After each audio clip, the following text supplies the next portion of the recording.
The storm was one of epic proportions. It closed the schools for 3 weeks, right up until Christmas break. 4 days before Christmas, that was when I met her. "Better not stay out too late or Soap Sally will get ya." Mom called this after me, right as I went out the door to go play with Rob and Terrell. I rolled my eyes, slipping on my mittens as I grabbed my sled from behind the door. "Sure, Mom, I'll be sure to watch out for Soap Sally." That was always what my mom told me. Her little attempt to scare me when I was a kid, I think.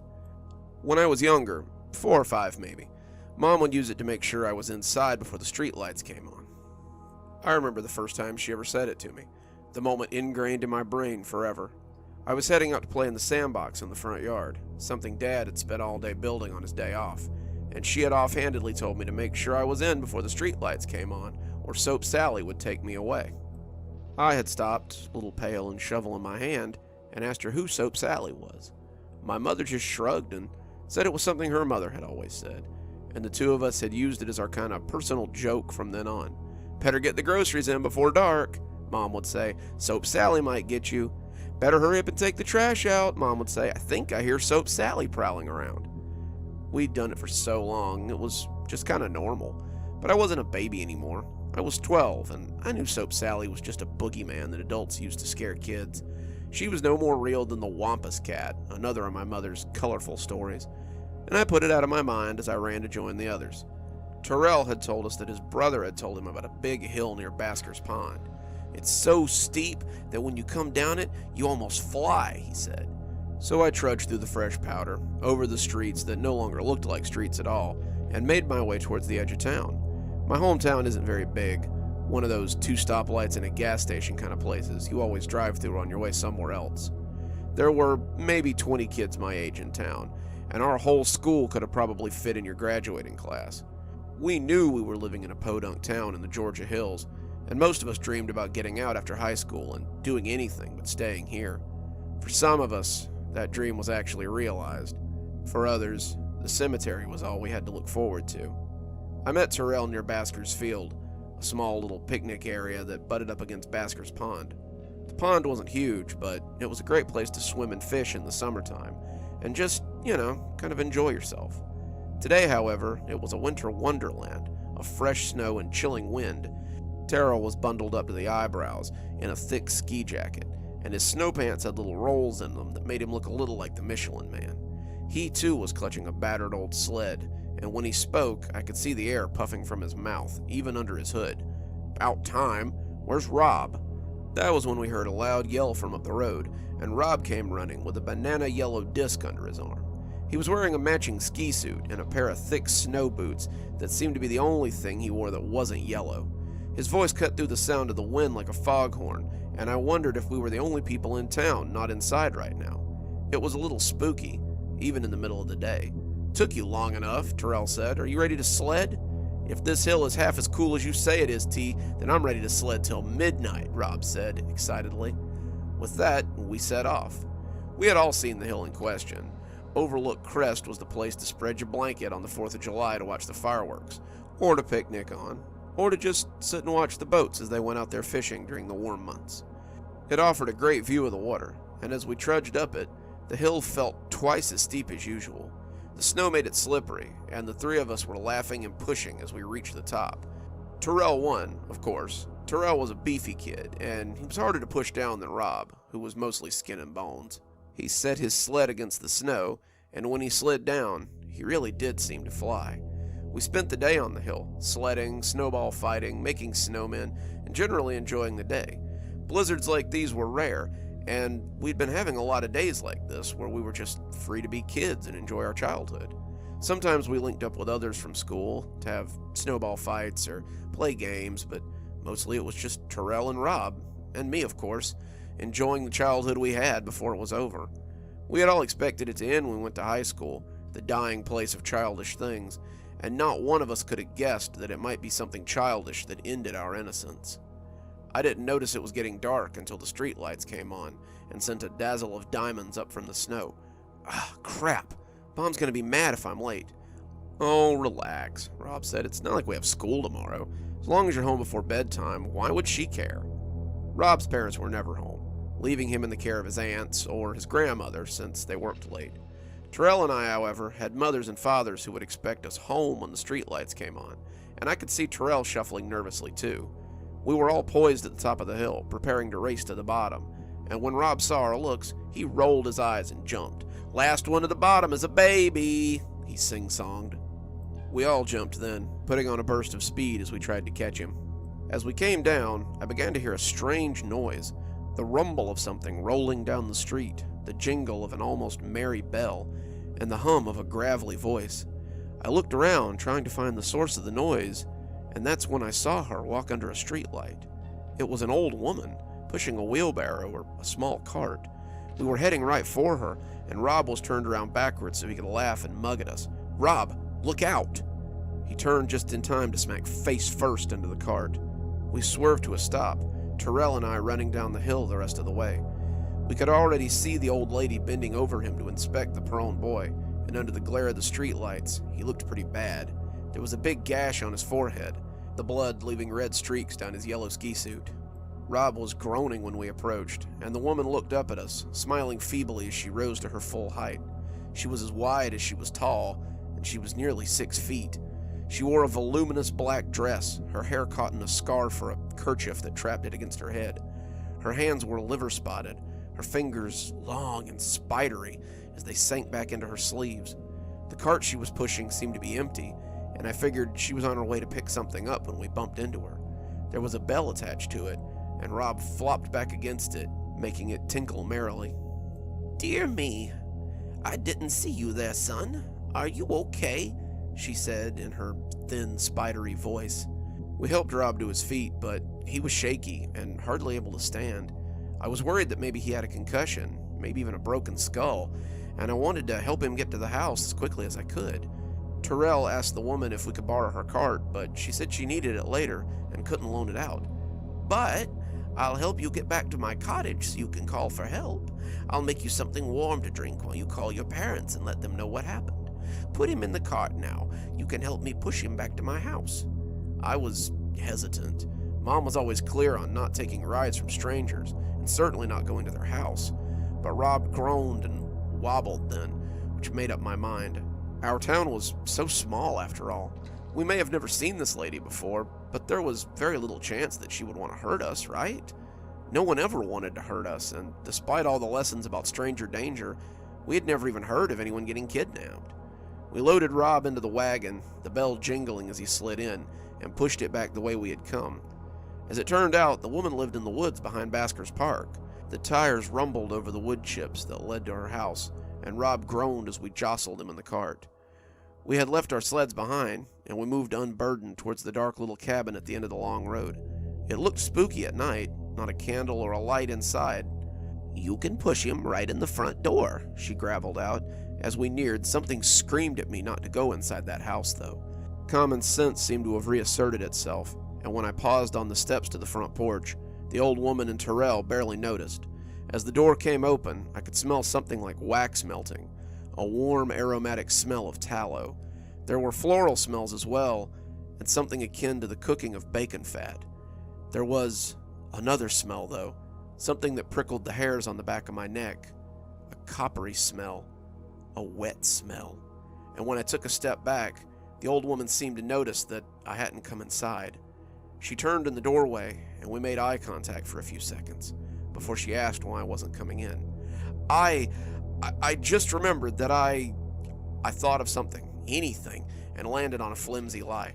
"My dad, he's coming to pick us up, and if he gets there and we're gone, he'll be worried. I probably need to..." I turned to go back down the cedar path, but suddenly her hand was around my wrist. I felt my breath catch as I looked down at those long, spidery fingers. The bones creaked beneath her skin, and the flesh around them was so thin that I imagined I could see them through the pale wrapper. As firm as her grip was, her skin was waxy and slick. It reminded me of nothing so much as candle wax, heated tallow, and when I looked into her face, I could see nothing human there. Her face looked like an exceptionally well-crafted mask, a mask made of human skin. "Come inside," she whispered, and I could see that her mask bore too much makeup. She had really caked it on, and it made her look almost clownish.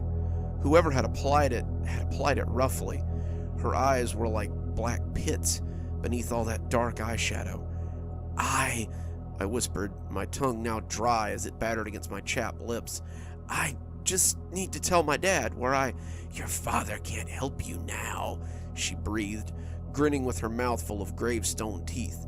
Don't worry, you'll see him very soon. She yanked my arm then, and I saw my one chance to escape.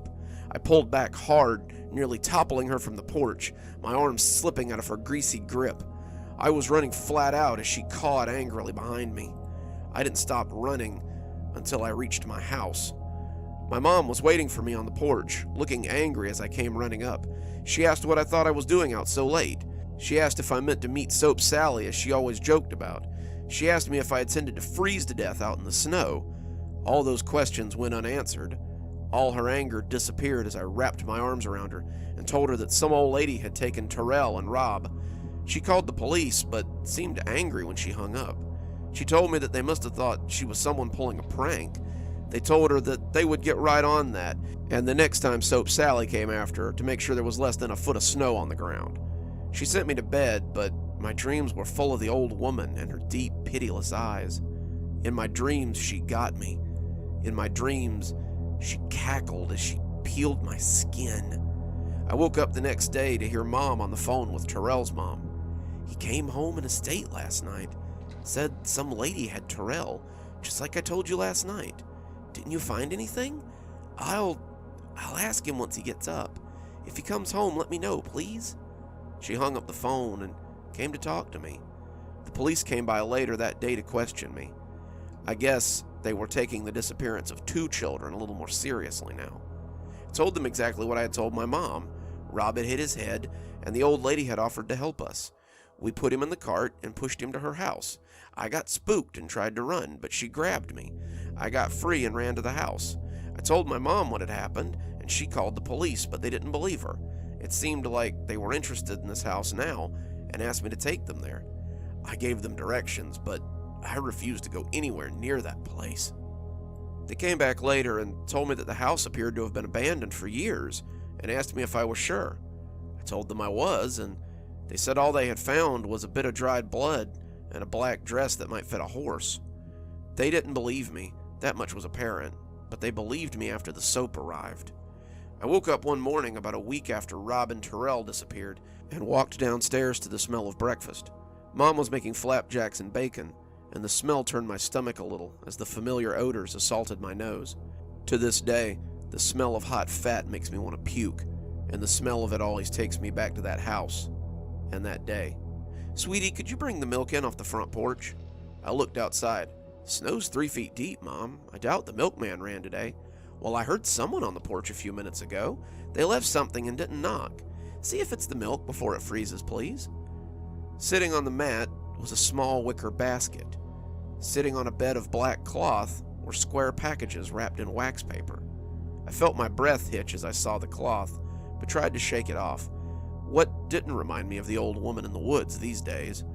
I reached down to pick up the package and felt the semi-solid brick of soap as it smushed a little between my fingers. I unwrapped it, not sure who would leave soap on the doorstep, and that's when I saw the note. It was under the soap, written in a long, spidery hand, and the words sent a shudder through me that the winter chill couldn't top. See you soon. I felt the soap slip from my numb fingers. When it hit the boards, I looked down and saw something that pushed a scream up my throat. It was a bone. A finger bone. The police told my dad that it was Rob's finger bone, but they found trace evidence of Terrell's bones in the other bar of soap. Both their parents had received similar baskets of soap, and, unfortunately, Rob's grandmother had brought it out of the bathroom when the police came to check. She had been washing her hands with it all day, having no clue that she was washing her hands with her grandson's body. My own grandmother came to visit a few days later. She and Mom had a long talk about something, and I got the feeling that Mom didn't want her to tell me something. As she shuffled to my room, I couldn't help but shudder as I imagined my door opening to reveal a huge woman in a black dress and a shawl, leering at me as she smiled with her witch's grin. When Grandma knocked, I told her to come in. She sat down on the bed and seemed to think about what she meant to say. "I grew up in this town too, you know that. One night my friend Grace and I were late coming home from a church dance. We cut through the park, and as we passed by the sign that said, 'Welcome to Basker's Park,' we saw an old woman who was trying to fix her cart. She asked us to help her get the cart to her house, and we obliged. No sooner had I seen her house, though, than I got a tickling feeling. My mother had told me about Soap Sally too, and I suddenly realized what the smell was around that cart. It was tallow and lye and blood. I ran as quick as I could, and I never saw my friend again. You got real lucky, kiddo, but don't press your luck by being careless," she said, giving me a little hug as her bones creaked in that way that Soap Sally's had. She left me then, and we never spoke about it again. That was 5 years ago. 5 long winters ago. The snow is back and the days are short, but I haven't left my house after dark, not since that night I lost my best friends. Though I never saw her again, I know she has seen me. Sometimes I hear the grumble of that cart, the tinkle of the bell, and it sends me running home as surely as it did the night I escaped her. My greatest fear is that she will make good on her threat one day.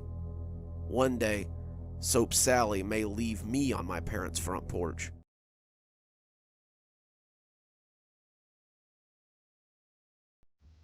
I don't know what I'm going to do. They won't stop pounding on the door. They won't stop calling my name. And before long, someone with keys is going to come along and unlock my office. I don't know what to do. Completely out of my element here. And all my brain can come back to is that coffee. The coffee. The goddamn coffee. "First cup of the morning?" he'd asked, and all I could do was smile at him. He must be new. Because if he'd been here longer than a week, he'd know how often I show up to this machine. I stood before the coffee pot like a worshiper at the altar, and as the savory black liquid spilled into the pot, I felt my mouth water at the thought of coffee. First cup. Yeah, right. I started my day with the taste of warm, fresh brewed coffee. As I'd cooked my breakfast, I'd had another, savoring this one a little, as I never did the first cup. And as I sat down to catch up on my emails, I drank a third as I ate my breakfast. I'd had another one on the way to work, savoring the aroma as I sat in traffic, and now it was time to get a cup before I sat down for another day of work. First cup. Try fifth. I've been like this since my late teens. My mother was a career nurse who drank coffee by the pot, not the cup. As a single mother trying to keep up with an active son, there was never a time I can't remember when coffee was a part of our lives. When I was just a tyke, my mom was always running late, due to my inability to get moving in the morning. No one wants to lose their job because their kid can't get ready on time, so one morning, she gave me a sippy cup of coffee, sweetened with milk and sugar. No surprise, I took to it like a fish to water. The other parents looked at her funny when she told them. She heard the usual sermons about how coffee would stunt my growth and make me hyper, but she always felt she knew better. The fact that I was never prone to hyperactivity and grew to top out about 6 feet seemed to have proven their worries were groundless. Coffee is life for me. It runs through my veins, and I always joke that when I die, I'm going to donate my body to Starbucks. I can be their flavor of the month. That cup looks a little rough, don't you think? I turned to see Chuck wander into the break room then, unrecognizable health smoothie in his "My Body is a Temple" shaker cup. The new guy greeted him as he came in, and I extended my hand for a fist bump. As he met my knuckles with his, I couldn't help but shudder a little at how scaly and clammy his skin always is. You'd think with all that rabbit food he ate that those healthy shakes would make his skin a little softer, or at least clear up his skin condition. It's got character, Chuck, unlike whatever you're drinking there. Chuck laughed. If character is what you call mushrooms growing in the bottom of that thing. He was right. Not about the mushrooms, but about the state of my cup. I'd had this cup for 3 years, and in that time I had never once bothered to wash it. The outside was a little stained up, but otherwise looked pretty normal. The inside, however, was a dark cauldron of old coffee stains and filth. It didn't look that bad to me, but, of course, I had gotten used to it by now. I always justified it by telling myself that I was putting boiling water into it, so anything living in there was likely to get boiled out of existence by the time I got around to drinking the coffee. I had no idea what I was setting myself up for. The hot liquid splashed into the cup with a luxuriant sound. I swirled the contents around in the cup before taking a test sip and gasping in pain. It was much too hot, but I had known that already. I talked with Chuck a few more minutes, and when Mr. Ryan strode into the break room, we all said our goodbyes and left for our desks. Mr. Ryan's was a fantastic boss, but he had a very narrow opinion on dawdling and socializing on company time. I said hi to a few other people in my hall and stopped at Rob's door to pass a few words. He was hard at it already, and I could see his tongue sticking out through his teeth, a nervous habit he said he'd had since elementary school. His dark hair looked sweaty, and when I asked him if he was okay, he said he had to make an 8 o'clock deadline, but maybe he could catch up at lunch. I said that sounded great, and as I walked to my office, I saw that Lisa was already behind her computer as well. Lisa was a mousy new girl that had moved into the office across from mine a few months ago. She was about my age, with straight brown hair that she always piled neatly on her head, and she had a cute pair of black glasses that were constantly needing to be pushed up the bridge of her nose. She didn't say much, but we waved at each other most mornings, and I'd be lying if I said I didn't have just a little bit of a crush on her. She waved back, smiling in her shy way, and went back to work as I stepped into my office and closed the door. I sat the coffee on my desk and turned on my computer as I prepared to start another day. I'm an IT specialist, so my job is mostly fixing other people's problems. There was an email already from Janice about how her monitor wouldn't come on, and another from Steven about how his issues with the network had gotten out of hand again. I sipped my coffee as I read these, testing the hot liquid with my lips before committing to the sip. I reached for the phone so I could call Janice. Janice was a frequent caller. The IT guy before me had thought it was funny to give her the most ancient of our relic computers. I'd been keeping that dinosaur running for years now, and every time the budget committee told me they didn't have enough money for a new computer, I died a little inside. I called Steven, and after a few questions it became apparent that his problem was of his own making again. He'd opened another questionable email, and now his computer wouldn't link to the network. That was by design. Steven was notorious for opening anything that found its way into his inbox. He'd brought the network down several times with this sort of behavior, and I logged in remotely to revert it to a previous state, which solved the problem. The virus hadn't been that aggressive, it seemed, and he thanked me for helping him. I reached for my cup and found that it was empty. I'd been sipping the coffee while I was on the phone with Steven, and I'd drank more than expected, I guess. I called Janice and asked her what was going on with her computer, and after a few sentences I reached into the drawer and found a new power cord. The computer seemed to burn through them for some reason, and I'd recently made a note to keep them in stock. I locked my computer, grabbed my coffee cup, and figured I'd stop for a fresh cup on the way to Janice's office. I stepped out into the hallway, turned left, and stopped dead in my tracks. My cup shattered on the carpeted floor, and that drew the creature's attention at the end of the hallway. It was hideous. It had a bulbous gray head that was covered in coarse black hair, and the small white eyes that dotted its head were awful looking. Its jaw lolled open to reveal a mouthful of sewing needle teeth and a flicking red tongue that constantly moved over them. It was dressed in a white button-up shirt and a pair of black slacks, but the shirt bulged with coarse black hair, and the pants looked to be barely containing its oddly shaped legs. It looked at me, and for a second, eyes blinked in an odd succession before it raised a hand to ask if I was okay. I shuddered and felt my knees unhinge as I slid to the wall. It sounded like Rob. Rob's voice was coming out of this creature's mouth, and as it did, I could feel my mind slipping a little. What the hell was going on? Had I been drugged? Were they playing a trick on me? As the Rob creature made its way up the hall, I saw another thing stick its head out of the break room. It looked like an enormous bat head stuck in a business suit, and in one clawed, scaly hand it held something that looked like Chuck's smoothie shaker. He didn't even look real. The creature looked like a photorealistic movie monster, or images from a horror site when someone has drawn creatures that just look a little too real. As the rob creature got closer, I could see small sores on its skin, long curly hairs sprouting in places between its eyes, and I felt a scream ripping its way up my throat. The Chuck creature blinked his two big eyes at me. "What's wrong? You okay?" It came blundering out of the break room and towards me, and I felt my legs finally take orders as I backpedaled towards the exit door. It was 30 feet away, down several hallways, but I felt like I was motivated enough to run a mile in a minute flat. Something was wrong. Something was very wrong, and until I knew what was going on, I wasn't sure I could trust any of my senses. I had come to my office door when my back met resistance, and I realized I had bumped into someone.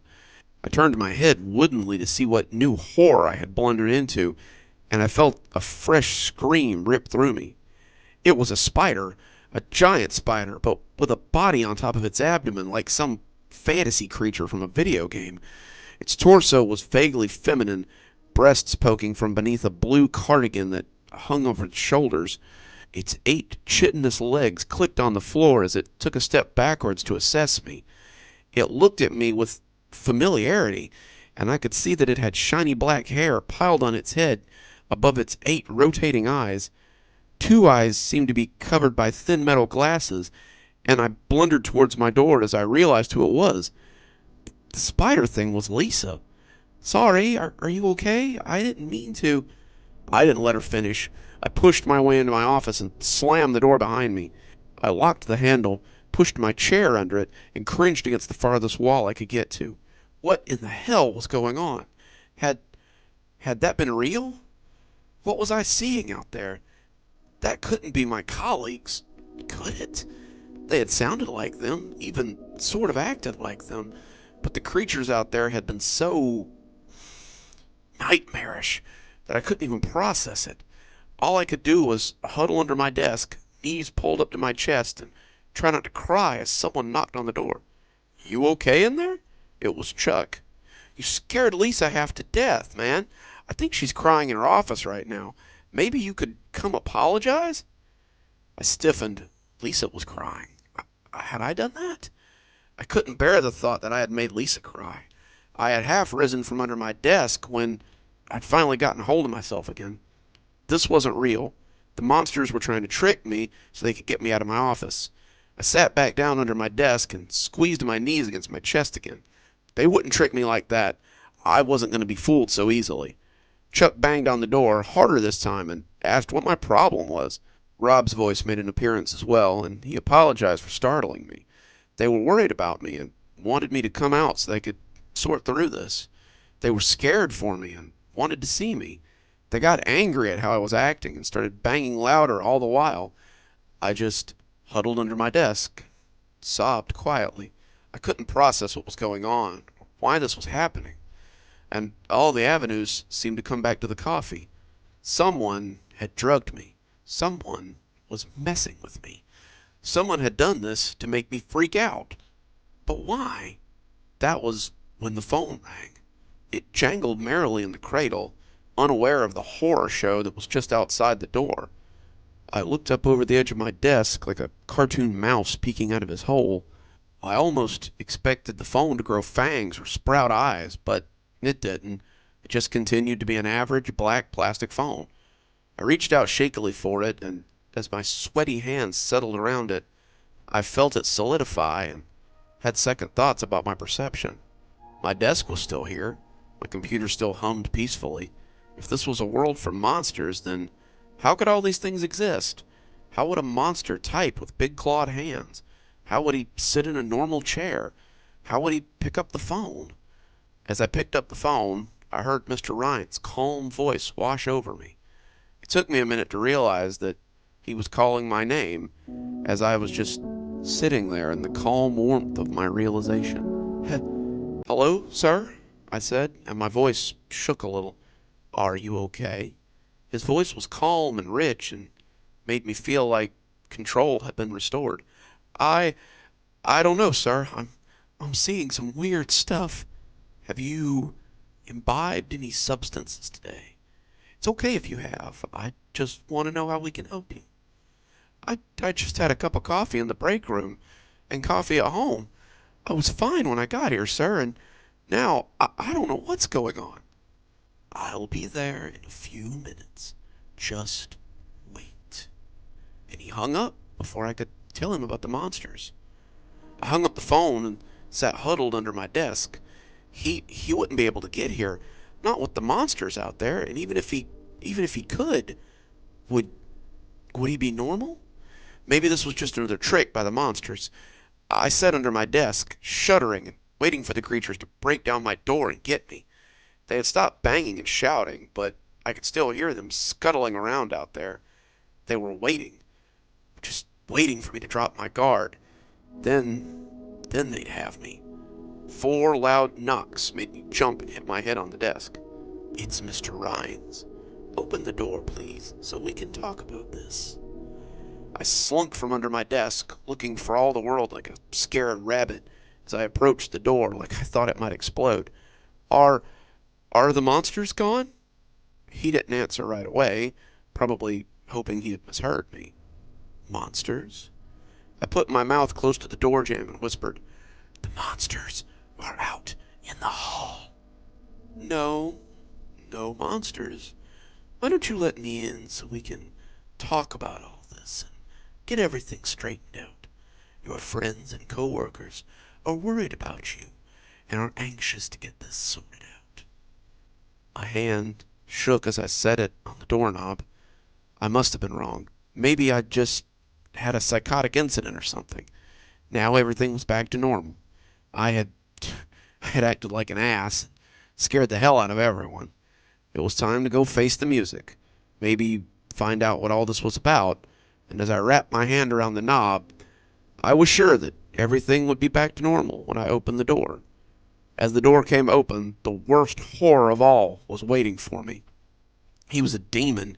His skin was the color of burnt pork, and was awash with cracks and blisters that opened and oozed as he stood before me.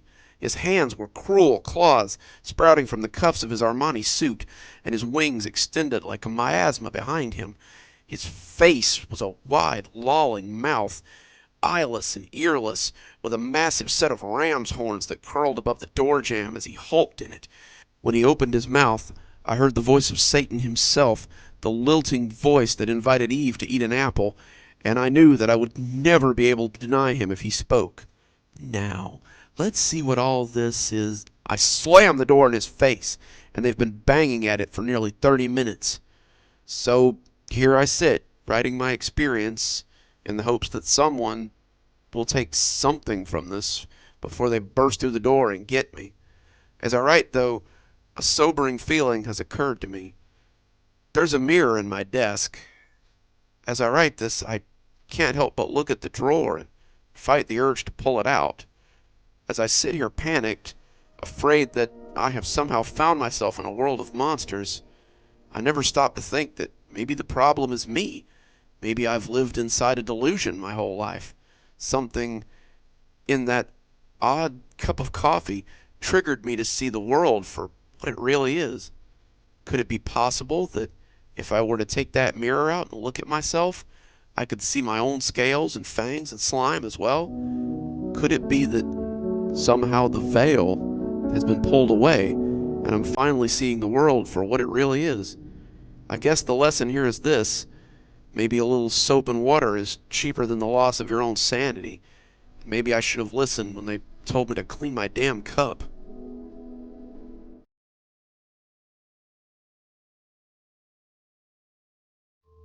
I looked at the sign over the register and scoffed loudly. It hung above the bowl of fortune cookies like a silent guardian, and it had never made any sense to me. Customers are cautioned to take 1 fortune cookie. Taking more than 1 cookie may be hazardous to the customer's health and sanity. Management. I'd been coming to Yinshi Guzo for the last 10 years, and that sign had always sort of made me roll my eyes. The food this place made was well worth the 5-minute walk from my house, and I had never gotten sick here as I had at other Chinese restaurants. The food was great, the price was fair, and the customer service was second to none. Yinshiguzo was a place I came to when I was depressed. It was the place I came to when I was celebrating, or when I just needed some comfort food at the end of a long day. It was my all-time favorite restaurant, and I couldn't think of anywhere I'd rather eat.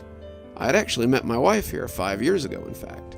Her date stood her up, and I was coming in for some takeout. We both sat in the waiting area, her hoping for a table, since the place was bustling, and me just waiting for my takeout, and struck up a conversation. By the time my food came, she had asked me to stay and eat with her, and I agreed. A year later, we were married, and we've been together ever since, and coming back to Yinshiguzo as well. I was here again on a Friday night, date night for me and Lisa, waiting for our usual. Sesame chicken with pork fried rice for her, General Tso with white rice for me, and an egg roll each. It was crowded.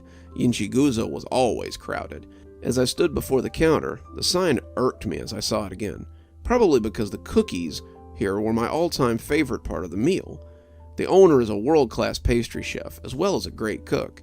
He makes the cakes for the shop, and his fried cheesecake is to die for. I think his fortune cookies, though, are the best I've ever had. I know that some of you are going to tell me that fortune cookies aren't an authentic Asian delicacy, but this guy has embraced them at Yinshiguzo. He makes them from scratch, putting the fortunes in himself, and they're so buttery and delicious that I could eat them by the ton. He refuses to sell them, though, saying that they're only meant to be enjoyed one at a time, and I can't imagine how much money he loses making them like that. Wrapped delicately in their paper holders, they mocked me from the bowl as I stood looking. Leaning forward, I grabbed about 6 of them and popped them into my pocket. I couldn't tell you why I did it, not really, but it was something that I would come to regret. "Your order, sir," said the voice of Miss Kim as she came back. I jumped, looking guiltily as I smiled and thanked her for the food. As I turned to go, I heard her say something almost too low to hear. "Be careful with those. Remember the rules, sir." I turned back, but she had disappeared behind the curtain that separated the front from the back already. I shook it off. I must have misheard her, I thought to myself, as I took my food and left. I traversed the street, weaving between couples and clumps of people on their way downtown, as I made my way home. As I walked, I felt the cookies shuffling around in my pocket and decided to have one. I reached in and pulled out the hand-wrapped paper cover, looking at the little message scrawled on the outside. Good Fortune had been written on it, and I opened the wrapper and picked the fortune out as I ate the delicious cookie in a single bite.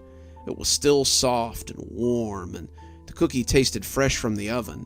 They always seemed to taste like that, and I assumed he made them fresh every day.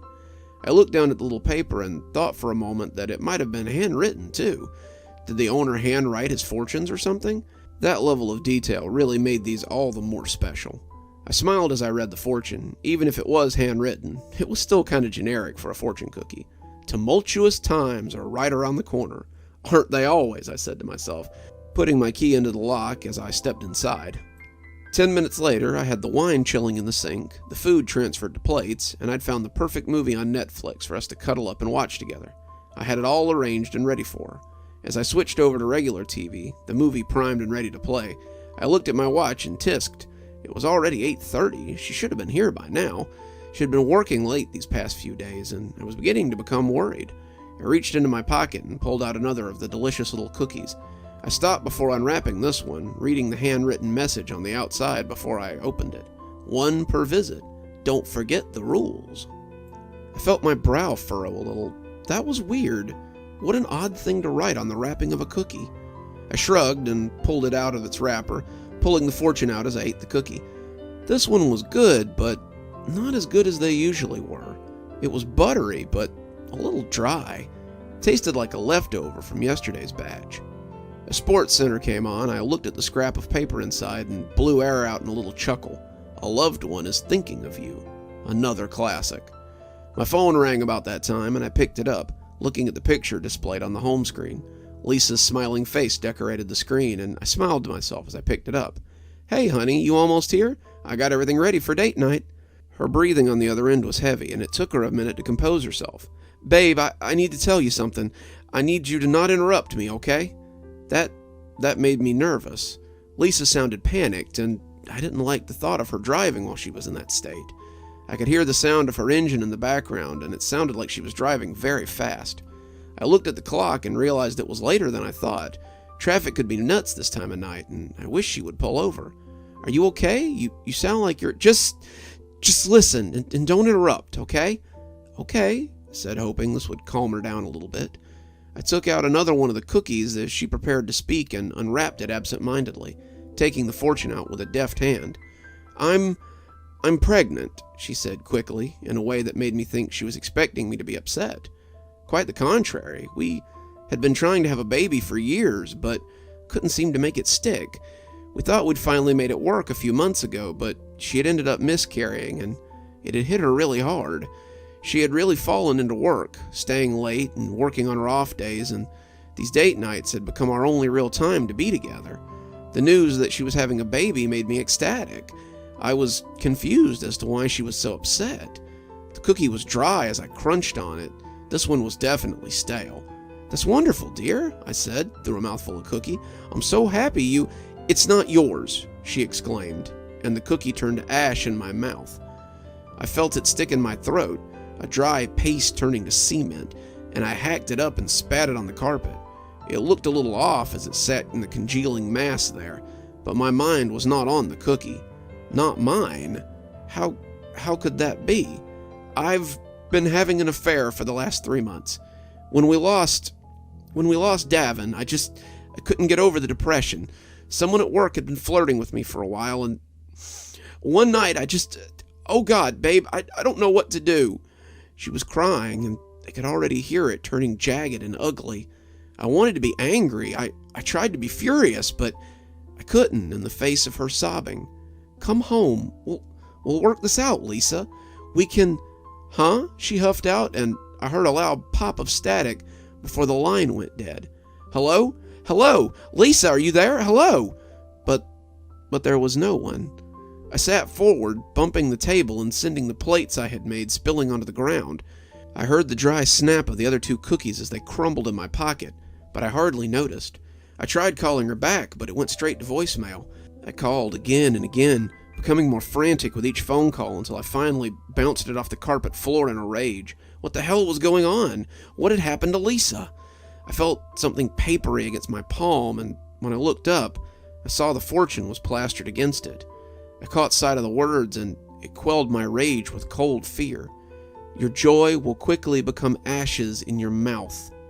What the hell was that? That wasn't a normal fortune. Fortunes from cookies were almost always benign, or at least neutral. Did the owner write these himself? Who the hell would put a thing like that in a cookie? I stared at it for a few minutes before retrieving my phone and trying to call her back. The screen was cracked, but that hardly seemed to matter anymore. As my phone remained silent and hers remained unreachable, I was becoming scared. What if something had happened? The fortune continued to nag at me. So far, each of them had been accurate in their own way. What the heck was going on here? This was too elaborate for a prank, and if it was, it really wasn't amusing. I had started to clean up the food I had spilled when the phone finally began to ring. I grabbed it up and prayed that it would be her face I'd see on the screen. Instead, it was a blocked number. It looked odd through the star pattern of my broken glass, and I sat it down. I could once again feel the broken cookies poking at me from my pocket. I reached in and threw both of them on the table. One of them had come unwrapped, and the fortune stuck to my finger as my hand came free. My curious mind would not allow me to ignore it, though, but now I wished I had. "You will receive 2 phone calls. Both will bring you only sorrow." I caught the still ringing phone on the 4th ring. "Hello? Lisa?" I asked hopefully. "Hello. Are you the emergency contact for Miss Lisa Callahan?" I am," I answered, unsure of what it wanted. "This is Officer Winsman. I'm afraid there's been an accident." "Is my wife okay?" I asked, still a little hopeful. The officer was silent for a few seconds. "I'm gonna need you to come down to St. Mark's and identify her remains." The phone slipped out of my hand again, and I could hear the officer saying hello from the carpet. The last cookie sat on the table, ominous in its white paper holder. The edges of the paper were black, whatever was inside having seeped into it. The covering bore a legend that made my breath hitch, and though I felt my hands reach to open it, I wanted nothing so much as to throw it out the window unread. The black letter on the front read, "Those who do not follow the rules are doomed to live with the consequences." My shaking fingers found the white paper just as the phone went silent. I've been lying on the floor of my apartment, smelling the aroma of old Chinese food for the last 3 hours. I don't know what to do. Someone came to knock on my door, but I ignored them. They said they were with the police, but I don't care. Lisa is lost to me, and I fear that may not be the end. I'm almost glad that it may not be the end. The world outside has quieted some as the night stretches on, and I continue to lay on the carpet in the fetal position, using what may be my last few hours to write this message. The black stuff that poured out of that wrapper, bits of moldy cookie floating amongst it, was nothing next to the message that oozed onto the surface. "Your end will not be so quick as hers," it said. So if you read this, and you should see that sign telling you only to take one cookie, remember that the rules are there for a reason, and those who do not obey them may be forced to live with the consequences.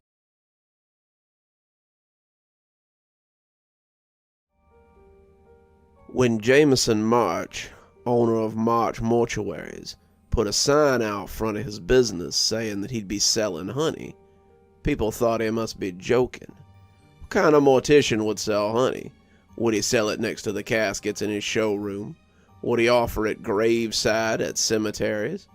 No one knew, but there was much speculation about that little sign. Those who asked Jameison were in for quite a treat. Jameison told them that he would be selling his honey right here at the mortuary, and even gave them a sample so they might tell their friends. What they sampled was supposedly the best honey any of them had ever eaten. They went on and on about the texture and the taste and the strange exotic flavor within the honey. They said how they couldn't wait for Jameison to sell honey, and they'd be buying as much as they could on opening day. Others began to question where he was keeping his bees. They saw no beehives on his property, a 2-bedroom apartment above the mortuary. They saw no hives on the mortuary property at all, in fact. They saw no hives in the cemetery or near the crematorium. But still, the honey came. On the 3rd of March, the first jar of that miraculous concoction appeared in the front room of Jameison Mortuary. The mortuary was crowded for the next several days, and by Friday, not a jar was left to be purchased. Again, people praised the texture and the taste of his honey, as well as the myriad flavors that one would find within the jar. One of the buyers, Bert Lancaster, owned a large honey operation of his own. It is said that when he tasted Jameson's honey, he proclaimed that no bee in his field had ever produced anything so sweet. Some would tell you that he burned his beehives that very afternoon, but that's little more than town gossip. For that summer back in '86, no one could get enough of Jameson's honey. They say Helen Price used that honey to defeat her rival Linda Moore in that summer's 4th of July bake-off. They say Bert Cavell put that honey in his mead and could not make enough of it to satiate the local drunks. They say Mary Sanders was taken to the hospital over in Oakley when she ate 10 jars in a day and was reaching for an 11th when her stomach ruptured. But again, that's all town gossip. What is fact was the discovery made by Randall Smith, a local tabloid writer, in the fall of '86. Randall had a reputation for being less of a journalist and more of a mudslinger. If there was a nasty rumor started, Randall could usually be traced back to it. He'd grown pretty tired of hearing about Jameison and his amazing honey. Randall was of the opinion that if something was too good to be true, then it likely was. He thought Jameson's honey must have some sort of secret ingredient that got people addicted to it. Maybe it was even a cover for some kind of dope operation that Jameison was running out of the mortuary or the cemetery. Whatever the case, Randall could smell a story, and it would be sweeter than any nectar the old mortician could produce. So one night, as the moon hung full over Pleasant Rock Cemetery, Randall and his friends, Rooster Malloy and Charles Drainer, took a trip out to the cemetery to have a look around. Someone had reported earlier that week that they had seen some larger-than-normal bees around the cemetery grounds, and speculated that these may be the source of Jamison's honey. As it was the only lead that Randall had, it seemed as good as any. So after a couple of drinks at the Legion Hall, the three men piled into Rooster's old Chevy and headed down to do some late-night snooping. Randall still tells anyone who will listen how the graveyard was as silent as its namesake. The gate was locked, sporting a brand-new Academy security lock, one of the big, thick gold ones that graced the sheds and fences of discerning security buffs in town. So the three men had to find a different way in. This was strange, since the cemetery had never been locked before. Jameison had always let people come and go as they please. But just recently, the old man had gotten a little cagey about many things. For one, the cemetery was now locked at nightfall. For another, no one was allowed in the basement of the mortuary, not even the man who came to deliver the bodies for the families.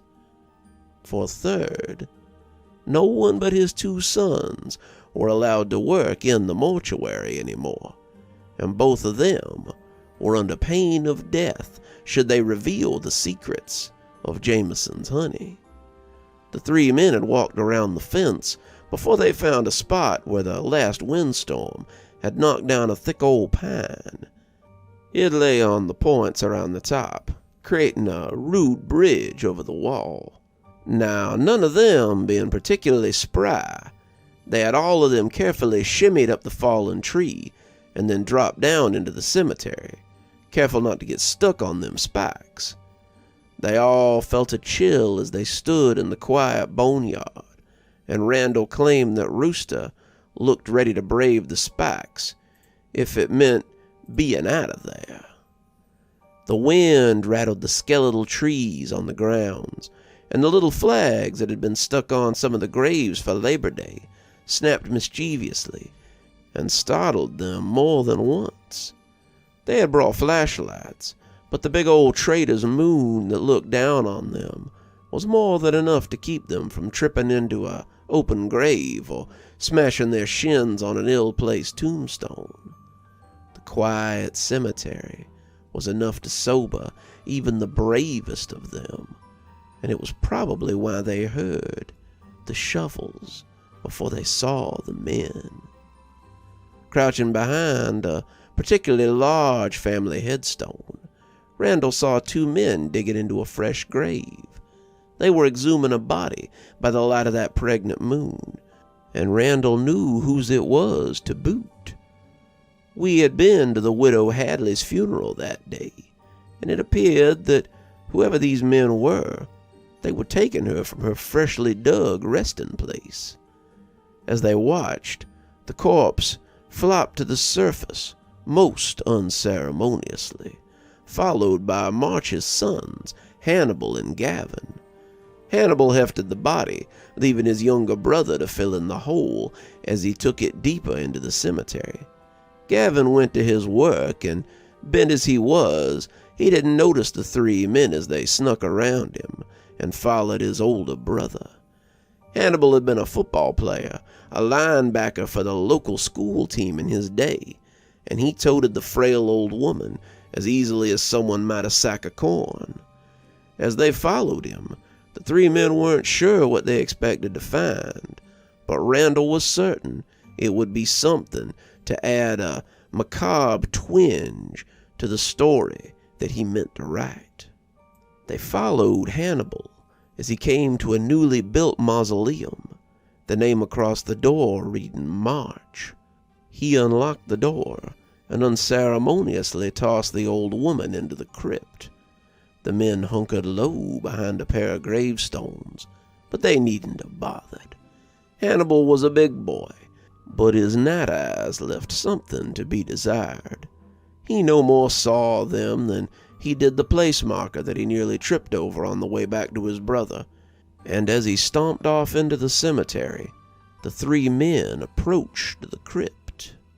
The mortuary was a nice new one, sunk into the ground a little to protect any caskets placed down there, and it would have looked more at home in New Orleans than this Georgia backwater town.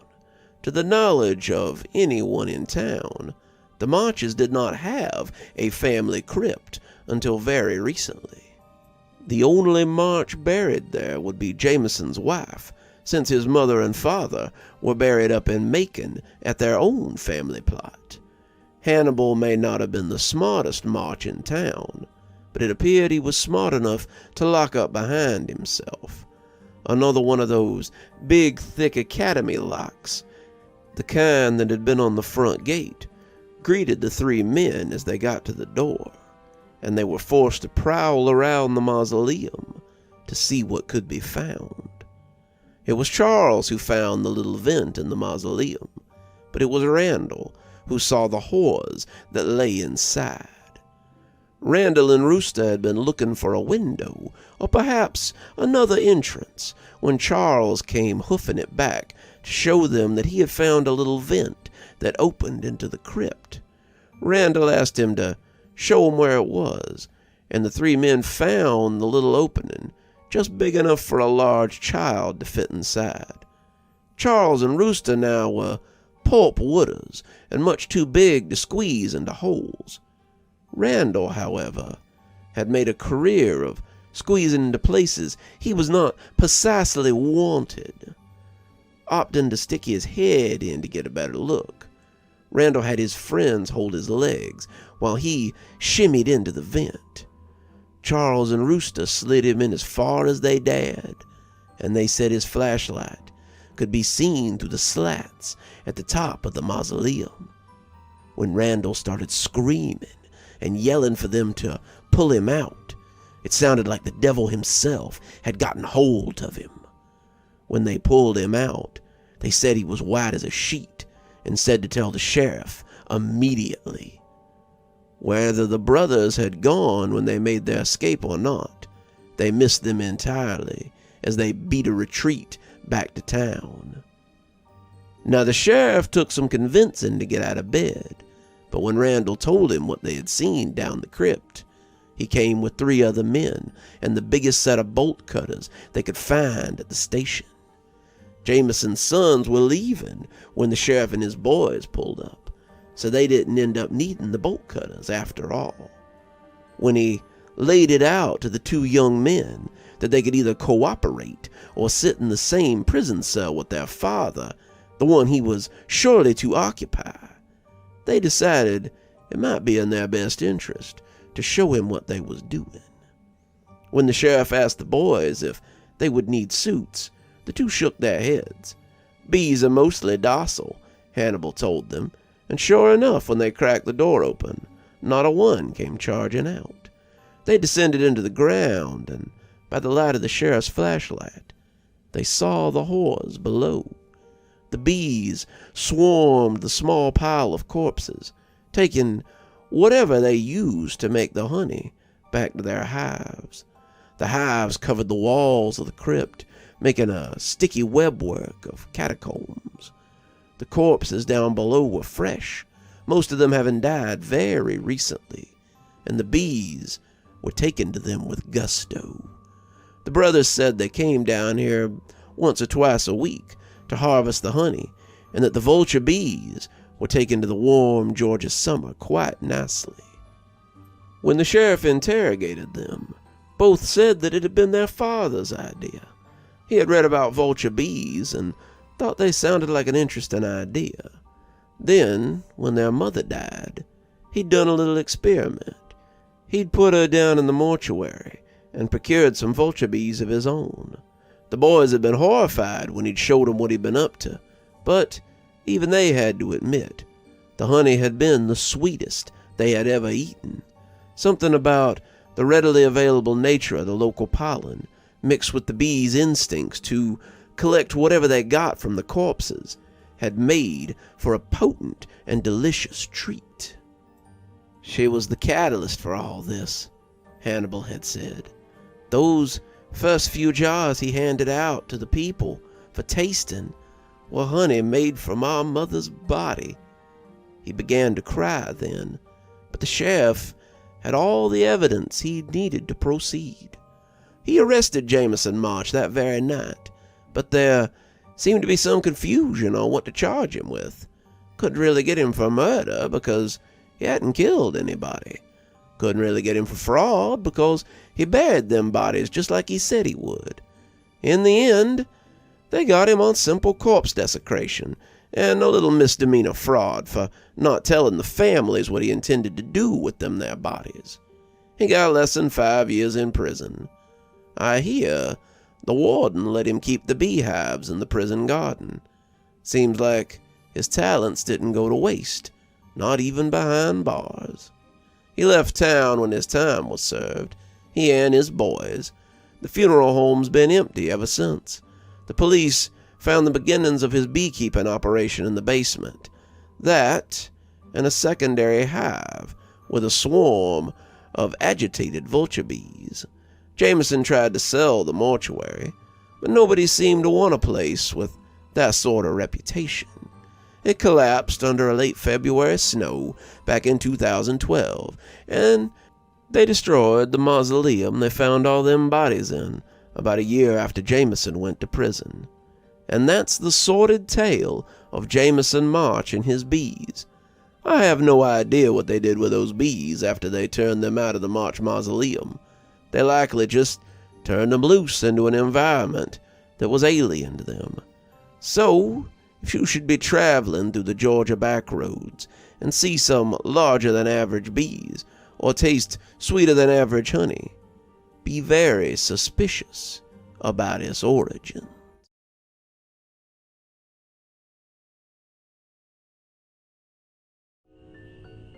The usual lunch special, Charles? Yeah, Damien, but no crab rangoon this time. Trying not to eat so many carbs. Whatever you say, dude, Damien said, ringing him up. To say that Charles ate a lot of Chinese food probably wouldn't put his problem in perspective. Charles had been lucky when the pandemic hit. He was a work-from-home computer tech who rarely left his house anyway, so working on projects from his apartment was pretty par for the course. He'd been getting lunch at Damien's for the better part of 8 years, and they had the best Chinese food within walking distance of his bungalow. Though COVID had put an end to him dining in, it hadn't stopped Charles from getting his fix. Quite the contrary, it had only made it worse. Charles ordered from Damien's 3 times a day. Breakfast was egg drop soup and early morning rice at 10. Lunch was General Tso chicken around 2 o'clock. Dinner was beef and broccoli with house soup and salad at 10, and was also the last delivery that Damien's made for the day. Charles honestly couldn't remember the last time he had cooked a meal for himself, and it just seemed easier to buy takeout. His programming job paid way more than he needed, especially after a lot of his coworkers had quit, and Charles was enjoying his shut-in lifestyle. When he heard the knock on his door, he rolled away from his keyboard and went to get his lunch. It was the short, dark-haired guy this time, the one who looked a little like Bruce Wayne. He didn't speak a lot of English, and Charles told him thanks as he took his food inside. Damien's only had about 3 delivery guys. The nerdy Bruce Wayne was the one who delivered most often. Charles had been hoping it would be Roger, though, the brown-haired Chad who liked to talk about Warhammer. But it appeared he'd have to wait till dinner time to see how he'd placed in last week's tournament.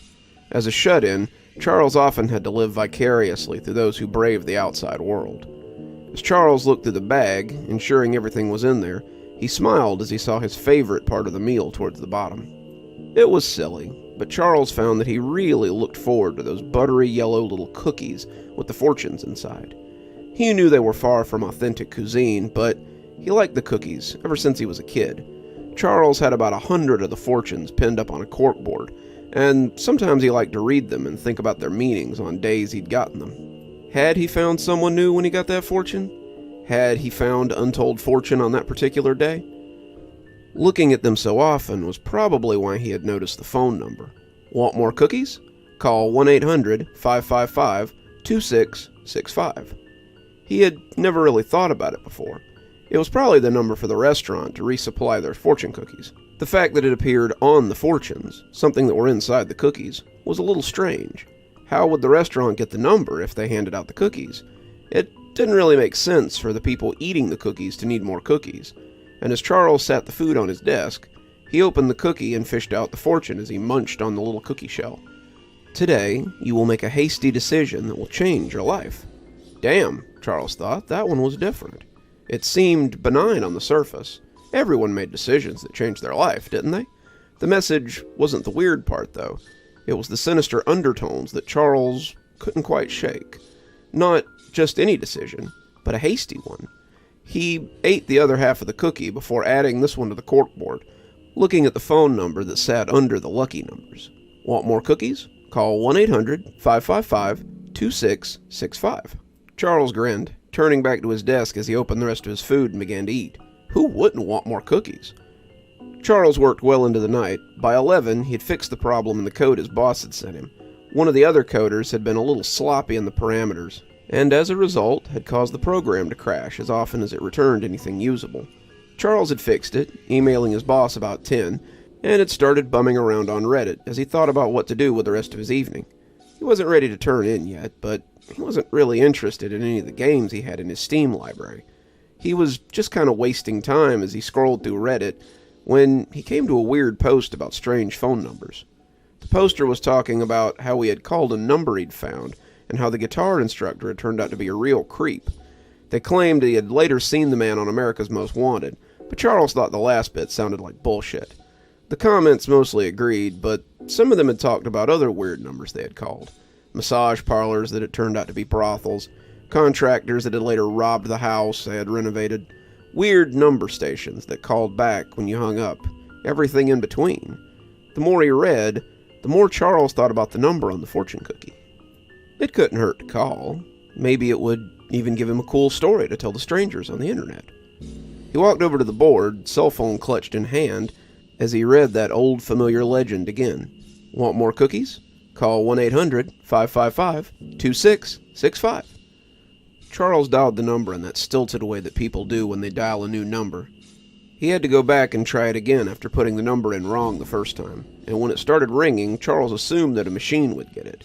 They would probably just bury him in a phone tree, and he would never actually talk to a real person.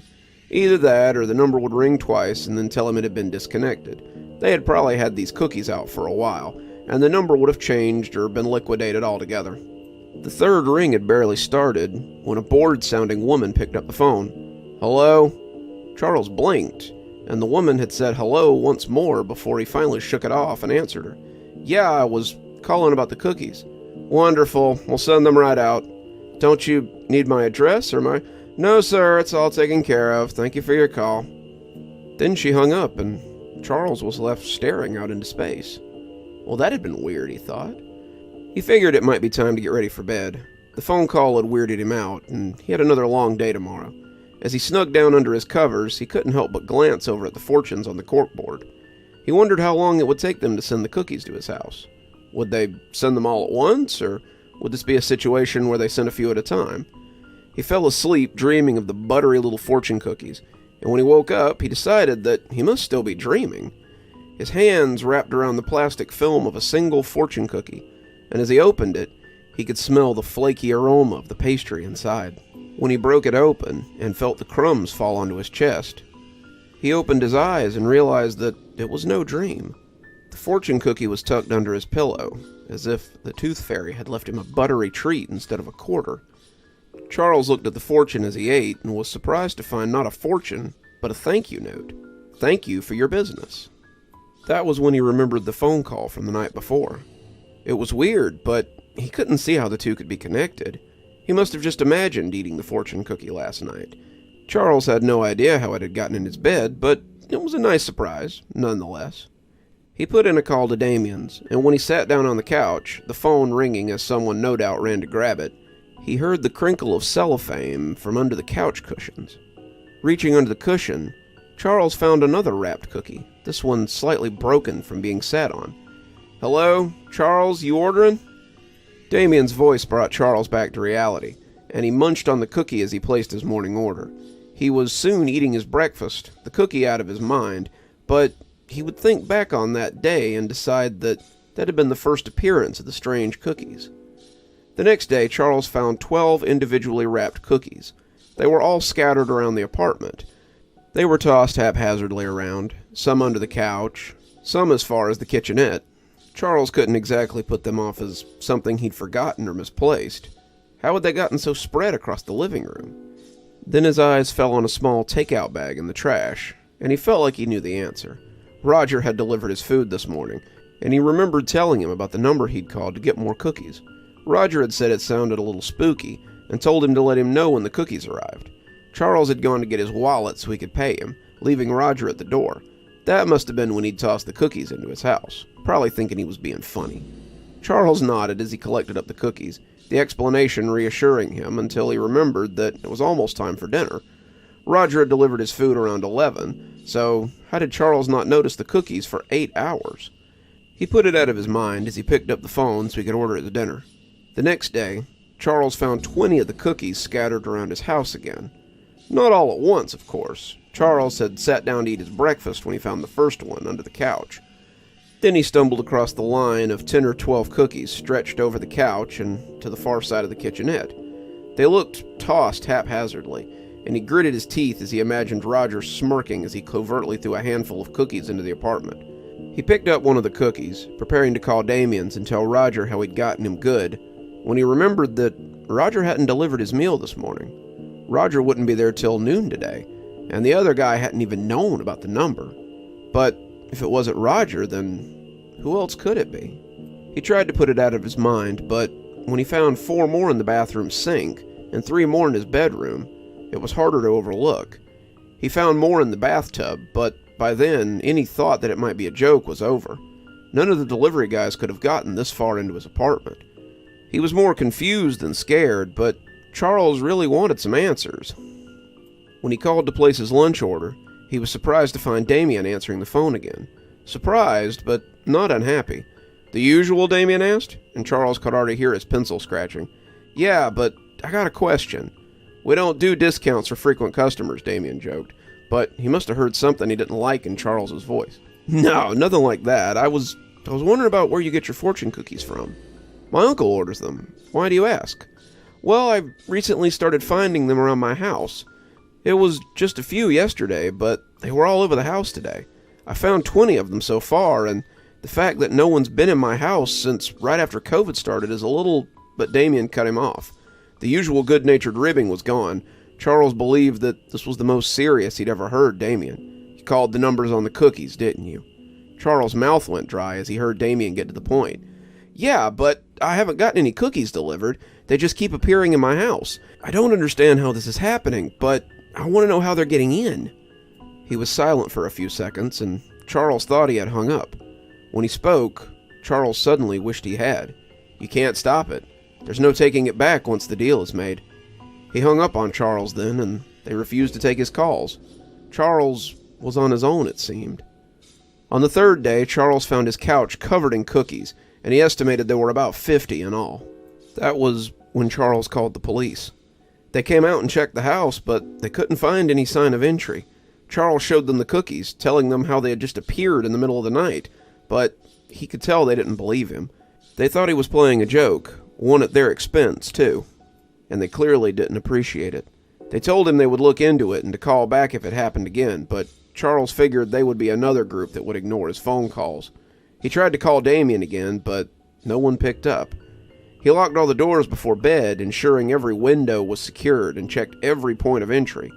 He had told himself the night before that if it kept happening, he would get the landlord to change the locks. How else could they be getting in? This had to be a trick. Someone had too much time and they wanted to play a trick on him. Whether they were pranksters or not, Charles wanted this to stop. Charles lay on the couch, all the cookies swept into a pile in the corner, and hoped they would just be gone when he woke up in the morning. He awoke to find the floor of his apartment covered in the little yellow cookies. They crackled angrily as he set his feet down on them, and when he stood up, they were up to his ankles. As he trudged through them, he saw they covered the floor from the living room to the bedroom. The bathroom door opened with some pushing, and as he waded through them so he could use the toilet, Charles was racked with a sudden wave of angry coughs. He felt something tickle at the back of his throat, and was certain for half a second that he was going to throw up. His urine trickled to the floor as he hit his knees, and when the thing splashed into the toilet, Charles felt something cold squirm in his guts. The cookie floated in the filthy water like a strange buoy in an alien sea. As he watched it bob there, Charles made a decision that would change the rest of his short life. He slid his shoes on and left the house for the first time in months. The bell rang as he walked into Damien's, and the staff's smiling faces curdled as they saw him. Charles sat at the table he had taken every time he had eaten here. The staff went about their jobs, actively avoiding him, but Charles wasn't going anywhere. He knew that Damien had answers. He knew something, and he'd sit here until he got what he was after. Even if it was Damien telling him how exquisitely screwed he was going to get some answers. Damien let him sit there for close to an hour, before finally coming out. "I told you there was nothing I could do. You've been cursed. Don't you understand that? The least you could do is not spread it around." "You know something about this, though," Charles said, glaring at him from between his steepled fingers, "and I'm not leaving until I get some answers." Damien turned his head away, seeming to think about it before finally telling Charles to wait. "Without you calling in an order at 10, I can finally close this place up on time. Wait till then, order whatever you want, and I'll take you to someone who has answers." Charles scoffed. "I can't just sit here all day." Damien only shrugged. "If you want answers, then I guess you'll have to." With little choice but to wait, Charles ordered some lunch. The staff kept his drink full, and Damien was true to his word. Charles ate when he was hungry, drank when he was thirsty, and used their facilities sparingly. He couldn't help but imagine his poor apartment as it filled up with the buttery little cookies, and the longer he sat, the more anxious he became. Where was Damien taking him later? Who would explain the situation? Someone else who had called the number? As the sun set behind him, Charles wanted to go with him less and less, but knew that he needed to more and more. As the crowds faded and the restaurant emptied, Damien finally came out and told him it was time to go. "We can take my car," he said, indicating a small hatchback out front. The car ride was short. They drove a few streets towards a small cluster of family homes that ended in a cul-de-sac. Charles could see several people wave at Damien as he drove towards the house at the end of the turnabout, and the sight of that place made him a little wary.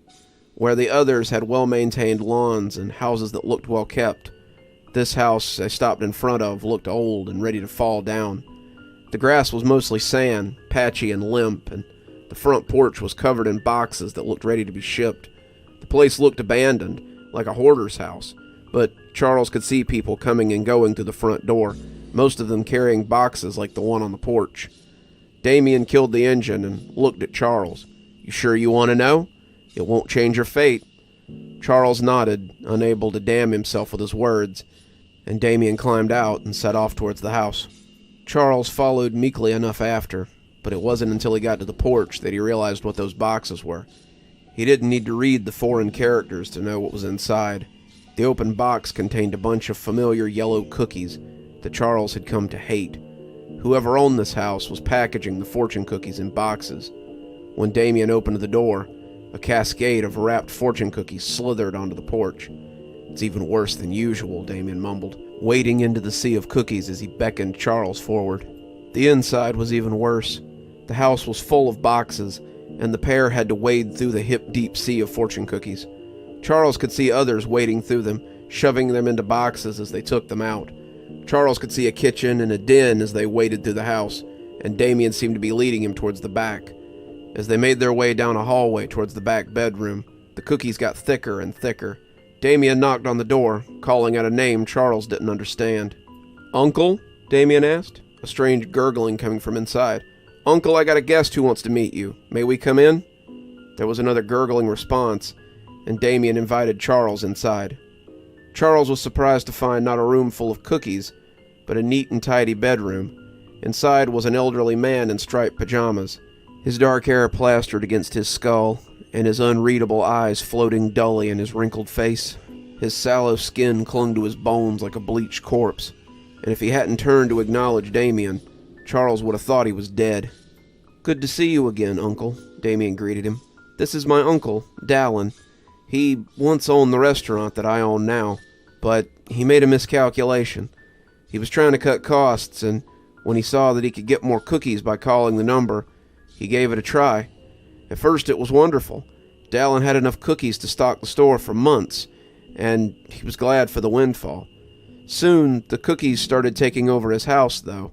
They covered the floors, they crept up to the ceiling, they spilled into the yard, and finally, they started filling him, too." The words sent a chill through Charles, but he had to be sure of what he was hearing. "When you say they filled him, what do you—" Dallin coughed suddenly, deeply, a racking cough that shook his whole body. Charles took a step towards the sick man, but Damien put a hand out to stop him. The old man crossed his arms over his chest, trying to steady himself, and bent low over the comforter. As the coughs became thick, Charles thought the old man meant to bring something up. Then he lunged forward suddenly. Charles watched as a cascade of cellophane-wrapped cookies fell onto the bedspread. He began to tremble, just like the one he had brought up earlier that day. "So," Charles said, having to swallow a mouthful of spit, not having the moisture to speak more than a few words. "So I'll start doing that too?" Damien nodded, putting a hand on his shoulder. "I'll have some of my people come over to pick up the cookies they leave behind. We can pay you for them, hopefully making it a little easier for you.